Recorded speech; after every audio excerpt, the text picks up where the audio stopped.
Não vos ponhais em julgo desigual com os incrédulos. Porquanto, que sociedade pode haver entre a justiça e a iniquidade? Ou que comunhão da luz com as trevas? Que harmonia entre Cristo e o maligno? Ou que união do crente com o incrédulo? Que ligação há entre o santuário de Deus e os ídolos? Porque nós somos santuários do Deus vivente, como Ele próprio disse: habitarei e andarei entre eles, serei o seu povo, e eles serão o meu povo. Veja só, o que começa dizendo: não vos ponhais em julgo desigual com os incrédulos, prossegue com um porquanto, com uma explicação que define quem são esses que estão em julgo desigual. Quem são esses incrédulos? Ou que casamento é esse? O que segue define o que caracteriza esse julgo desigual, essa sociedade perversa, essa sociedade adoecida entre dois humanos que se vinculam para o seu próprio mal. Preste atenção. São pessoas que se vinculam e acabam, pela relação que estabeleceram, pela estrutura do vínculo que criaram, se tornaram chifópagos um do outro na relação, na sociedade, na conjugalidade. Enfim, eles se associaram contra eles próprios. E o porquanto que aqui prossegue é a explicação desse tipo de julgo desigual. Ou seja, nós entendemos o significado desses vários julgos desiguais e entendemos o significado do que seja um crente e do que seja um incrédulo a partir do que Paulo prossegue dizendo: não vos ponhais, crentes, em julgo desigual com os incrédulos. Pergunta é: quem é o crente, quem é o incrédulo? Paulo explica.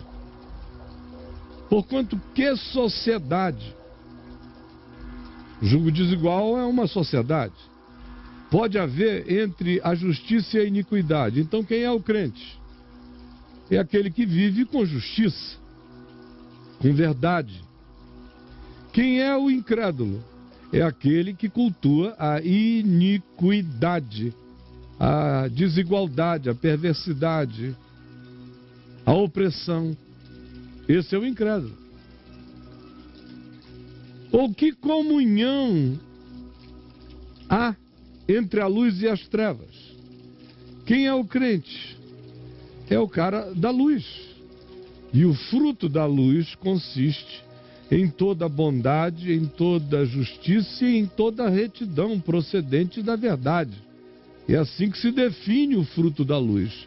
O crente, portanto, é um ser luz, dando o fruto da justiça, da verdade, da igualdade, da equidade, da comunhão com o que é genuíno.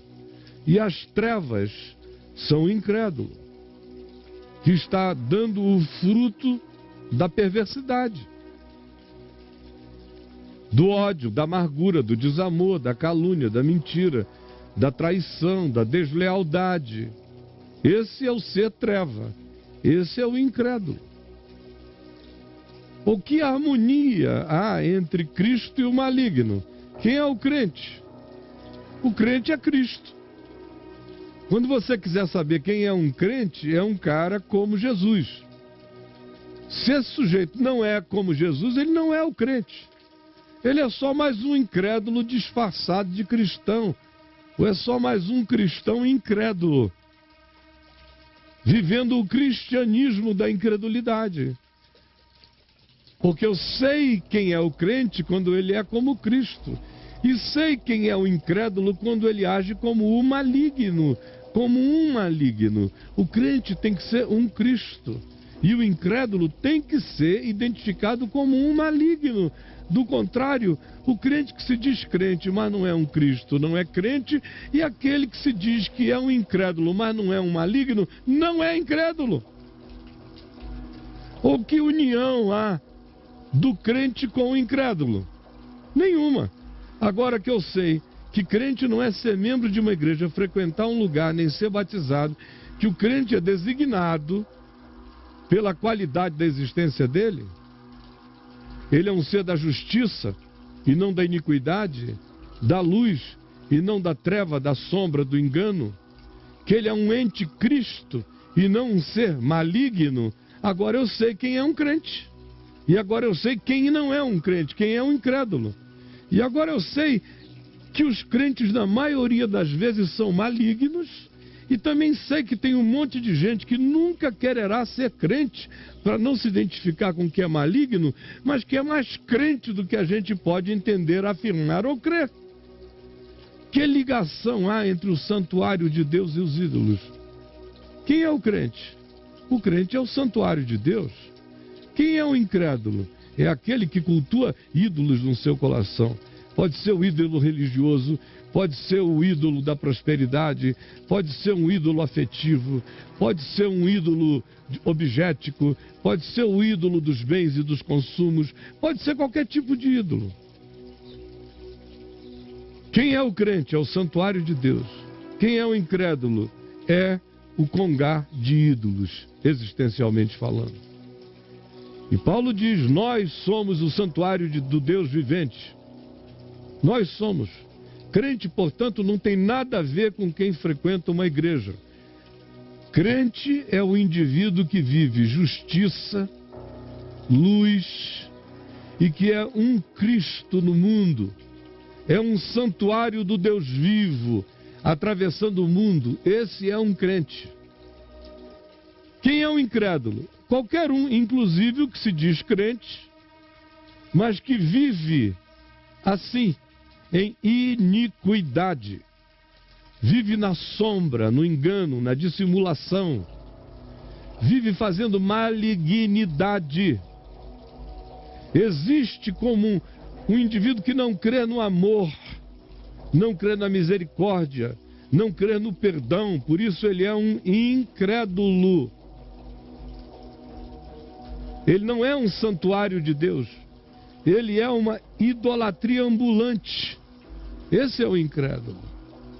Portanto, aos que são genuinamente crentes, e eu já disse, isso nada tem a ver com esse estereótipo maligno dos crentes, fruto das vivências iníquas e perversas que eles demonstram.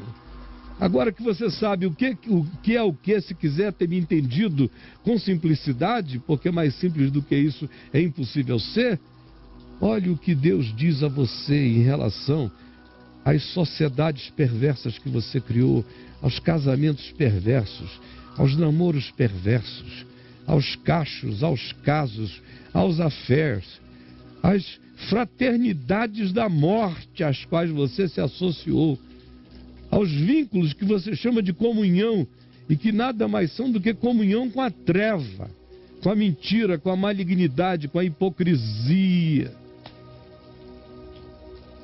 Deus diz: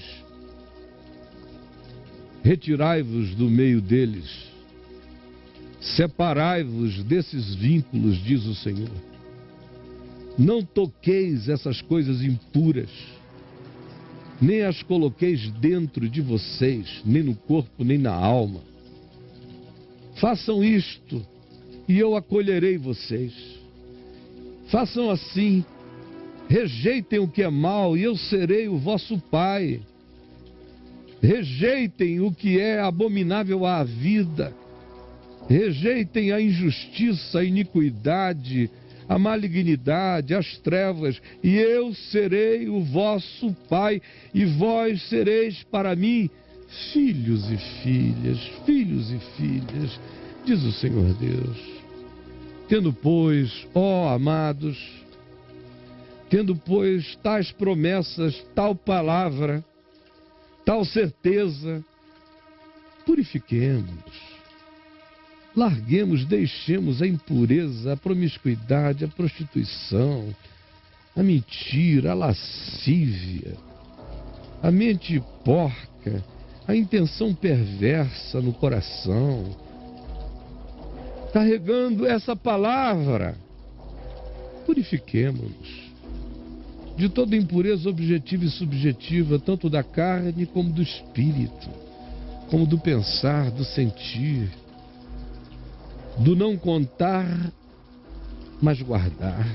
Purifiquemo-nos, aperfeiçoando a nossa santidade no temor de Deus, sabendo que nós estamos vivendo na presença do Deus vivo, na presença do Deus vivo. Jesus, que a tua palavra chegue, que ela tenha chegado e que tenha feito um creque na mente, coberta por uma calota de estrutura impeditiva da luz, da sabedoria e do entendimento penetrarem a mente, o coração e o discernimento. Racha, quebra isto, tira o véu da cara, desentope os ouvidos, abre os olhos, tira as escamas, desembota a percepção. Pelo amor do teu nome, tira essa burrice amaldiçoante que tomou conta do discernimento dos irmãos. Salva-os dessa ignorância na qual eles foram mantidos pelos seus exatores, pelos seus senhores, pelos seus dominadores, pelos seus donos, pelos seus mandantes. Salva-os disso, ajuda-os hoje a enxergarem, a ouvirem, que aquele que tem olhos para ver, veja, aquele que tem ouvidos para ouvir, ouça, aquele que tem coração para discernir, entenda. É o que eu te imploro, e que tu provoques a vontade da conversão, do arrependimento, da mudança de vida, de uma existência de fato que se transforme numa obra de arte de Deus neste mundo. É o que eu te peço.